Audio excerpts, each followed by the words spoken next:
السلام علیکم ناظرین، آپ سبھی کا استقبال کرتے ہیں تازہ ٹی وی کی خاص پیشکش ماہ رمضان میں، اور ماہ رمضان میں اس سال آپ کے لیے ہم لے کر آئے ہیں نور قرآن۔ چلیے تو پروگرام کا سلسلہ شروع کرتے ہیں۔ مولانا صاحب سب سے پہلے آپ جو ہے وہ سورۃ طارق کی تلاوت پیش کریے۔ اعوذ باللہ من الشیطان الرجیم، بسم اللہ الرحمن الرحیم، والسماء والطارق، وما ادراک ما الطارق، النجم الثاقب، ان كل نفس لما عليها حافظ، فلينظر الإنسان مما خلق، خلق من ماء دافق، يخرج من بين الصلب والترائب، إنه على رجعه لقادر، يوم تبلى السرائر،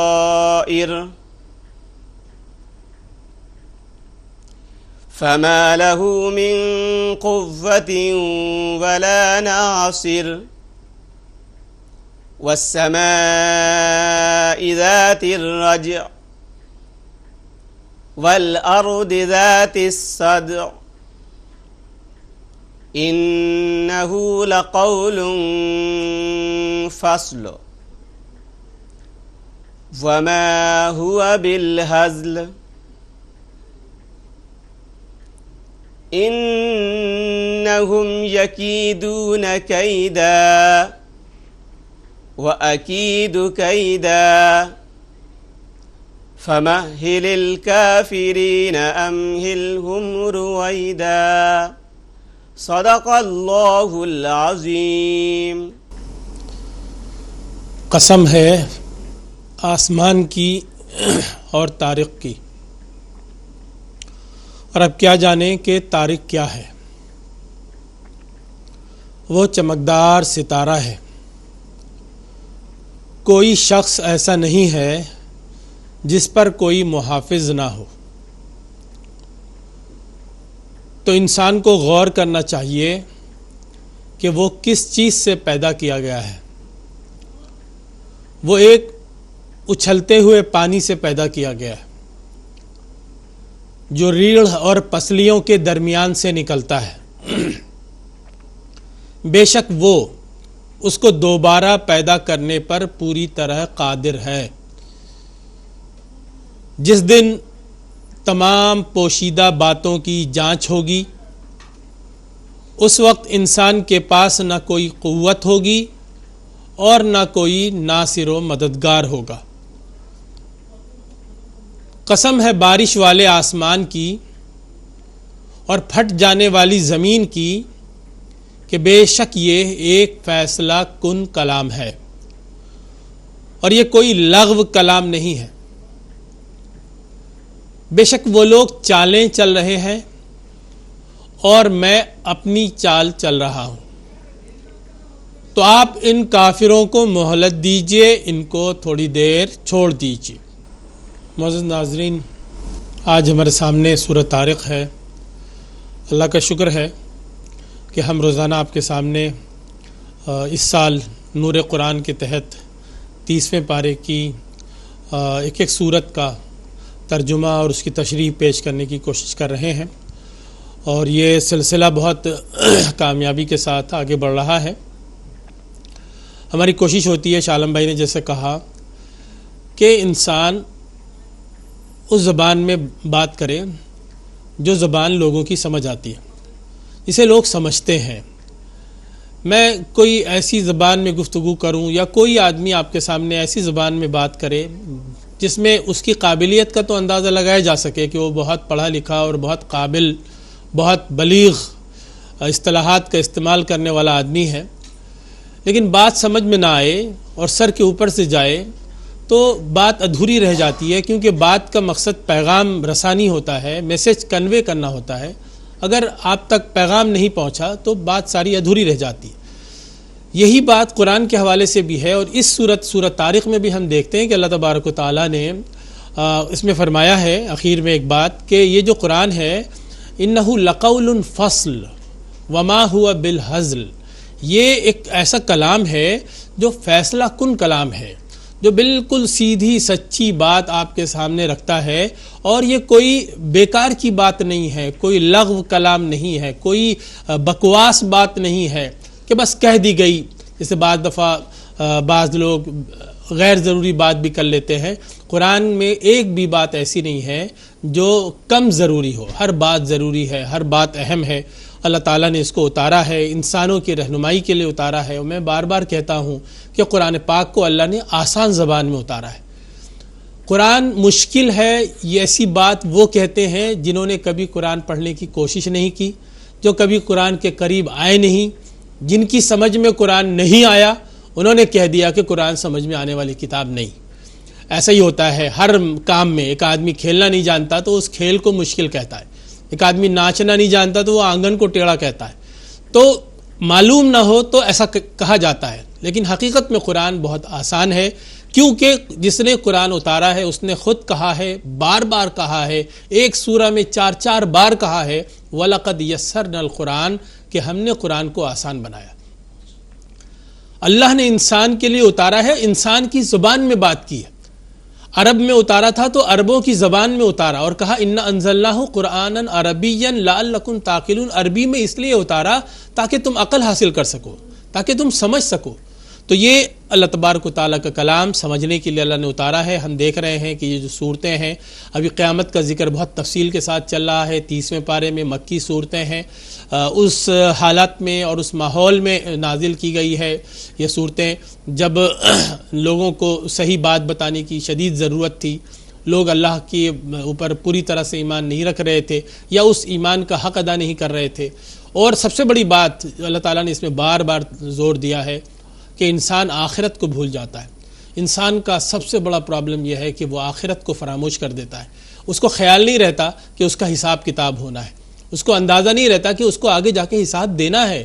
اگر اس کو احساس رہے کہ مرنے کے بعد اس کو حساب دینا ہے تو پھر وہ دنیا میں کوئی غلطی جان بوجھ کے تو کیا انجانے میں بھی کرنے سے بچنے کی کوشش کرے گا۔ تو معزز ناظرین، یہ سورۃ طارق ہے۔ طارق کے معنی کیا ہے؟ اللہ تعالیٰ نے طارق کی قسم کھائی ہے، اور طارق کی قسم سے اس سورت کی شروعات کی ہے۔ اللہ نے کہا وَالسَّمَاءِ وَالطَّارِقِ، قسم ہے آسمان کی اور قسم ہے طارق کی۔ اور پھر ساتھ ساتھ اللہ نے پوچھا وَمَا أَدْرَاكَ مَا الطَّارِقُ، آپ کو کیا پتا کہ طارق کیا ہے؟ پھر اللہ نے خود اس کی وضاحت کی اور کہا النجم الثاقب، وہ ایک چمکدار ستارہ ہے۔ اللہ نے اس بات کے فوراً بعد آپ دیکھیں گے اللہ تبارک و تعالیٰ نے سورت میں طارق کی قسم کھا کر کہا فوراً کوئی شخص ایسا نہیں ہے جس کے اوپر کوئی محافظ ہم نے مقرر نہ کیا ہو، کوئی شخص ایسا نہیں۔ ان کل نفس لما علیہا حافظ، ہر جان کے اوپر ہم نے ایک حافظ مقرر کیا ہے۔ یہ حافظ کا کیا مطلب ہے؟ آپ دیکھیں حافظ کا جو طارق کے معنی تو پہلے سمجھیں کہ قرآن پاک میں اللہ تعالیٰ نے جو لفظ استعمال کیا ہے اس کے معنی عام طور پر رات کو آنے والا، دروازہ کھٹکھٹانے والا بھی ہے، اسی سے اس کے معنی لوگوں نے رات کو چمکنے اور نمودار ہونے والے کا بھی لیا ہے۔ اس کے بہت سارے معنی ہیں، آپ ڈکشنری میں دیکھیں گے تو راستہ، مسلک، عادت، کیفیت، طرز، واسطہ، نظام، سسٹم، دھاری، سائبان، یہ سب اس کے معنی میں آتے ہیں۔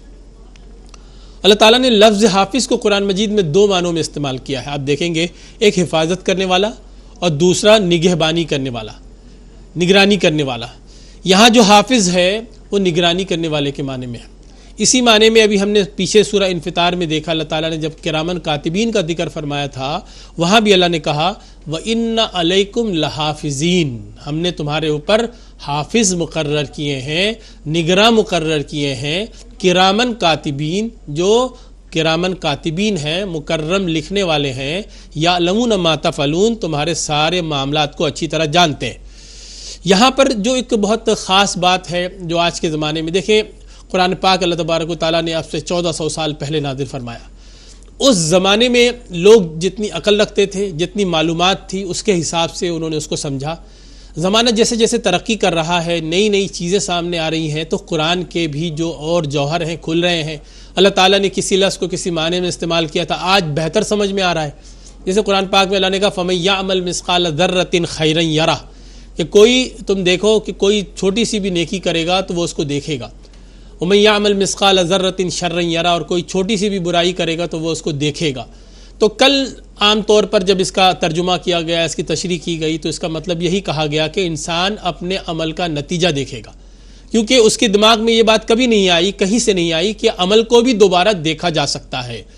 تو کہا نتیجہ دیکھے گا، ریکارڈز دیکھے گا، جو اعمال نامے میں درج ہے، رجسٹر میں جو لکھا ہوا ہے، اس کی کاؤنٹنگ جو وہاں پر ہے پوری طرح سامنے آئے گی اور وہ اس کا نتیجہ دیکھے گا.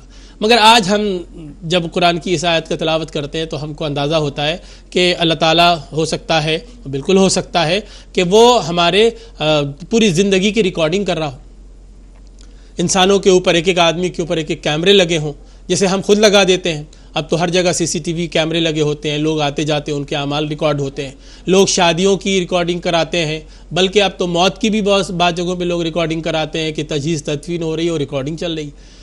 تو یہ جو ریکارڈنگ ہے جس میں ہم اپنے عمل کو بعد میں ریپیٹ کر کے دیکھتے ہیں، اللہ تعالیٰ کے لیے کیا ناممکن ہے کہ وہ ریکارڈنگ کرے؟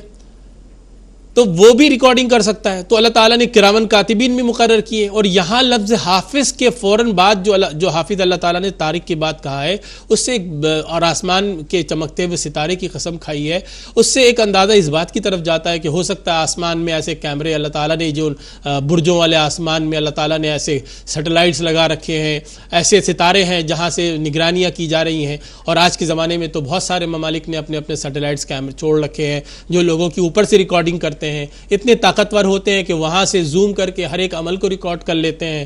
ان کے اندر اتنی طاقت ہوتی ہے کہ رات کے اندھیرے میں نائٹ ویژن رکھتے ہیں، رات کے اندھیرے میں ریکارڈنگ کر لیتے ہیں. انسان کئی منزلوں کے نیچے بیٹھا ہے، وہ ایکس رے کر کے اندر تک پہنچ جاتے ہیں. سارے پاور جب انسان کے پاس اتنا کچھ آ گیا ہے تو صرف ایک طرف دھیان دینے کی بات ہے کہ کیا خدا کے پاس اس سے زیادہ ایڈوانس ٹیکنالوجی نہیں ہے؟ کیا یہ ساری ٹیکنالوجی اس نے ہم کو نہیں دی ہے؟ اسی کی دنیا کی چیزیں نہیں ہیں؟ انہی کی چیزوں سے ہم دھیرے دھیرے سیکھ رہے ہیں جتنا ہم کو سکھا رہا ہے. تو یہ سورۃ طارق میں جو ایک اشارہ ہے وہ اس طرف ہے کہ تمہاری نگرانی ہو رہی ہے اور فرشتے تمہارے اوپر مقرر ہیں اور طارق ستارے بھی ہیں، اور اللہ تبارک و تعالیٰ نے کرامن کاتبین کا نظم فرمایا ہے. یہ سب باتیں بیان کر کے اللہ تبارک و تعالیٰ نے یہاں ایک خاص بات یہ کہی ہے کہ انسان کیسا بدنصیب ہے، اپنے بارے میں بھی غور نہیں کرتا. اس کی کیا حیثیت ہے؟ ایک معمولی پانی کے نطفے سے، قطرے سے پیدا ہوتا ہے جو ریڑھ کی ہڈیوں سے اور پسلیوں سے نکلتا ہے، اور پھر ہم اس سے ایک انسان بنا دیتے ہیں، اس کو جنم دیتے ہیں. ماں کے پیٹ میں ٹھہر جاتا ہے، دھیرے دھیرے بڑا ہوتا ہے، پھر ہم اس کو باہر نکالتے ہیں، پھر اس کے ہاتھ پاؤں درست کرتے ہیں، اس کو چلنا سکھاتے ہیں، اس کو بولنا سکھاتے ہیں، اس کو کھانا سکھاتے ہیں، اس کو جینا سکھاتے ہیں، اس کو زندگی دیتے ہیں. کچھ دن کھیلتا ہے، پھر بڑا ہو جاتا ہے، پھر اس کو جوانی دیتے ہیں، جوانی کے ایام گزارتا ہے، پھر بڑھاپا دے دیتے ہیں، پھر واپس بلا لیتے ہیں. یہ کسی چیز پر غور کیوں نہیں کرتا؟ اس نے اپنا مذاق بنا رکھا، اس نے دنیا کو تماشا سمجھ لیا ہے اور خود تماشا بن گیا ہے. اگر تم اپنے آپ کو اہمیت دو اور اپنی حقیقت کا اندازہ لگاؤ تو تم کو پتہ چلے گا کہ تمہاری حیثیت معمولی نہیں ہے. اللہ نے تم کو ایک مقصد سے پیدا کیا ہے. اللہ فرماتا ہے اس مقصد کو یاد رکھو، اچھے کام کرو تاکہ تم کو اچھا بدلہ دیا جا سکے.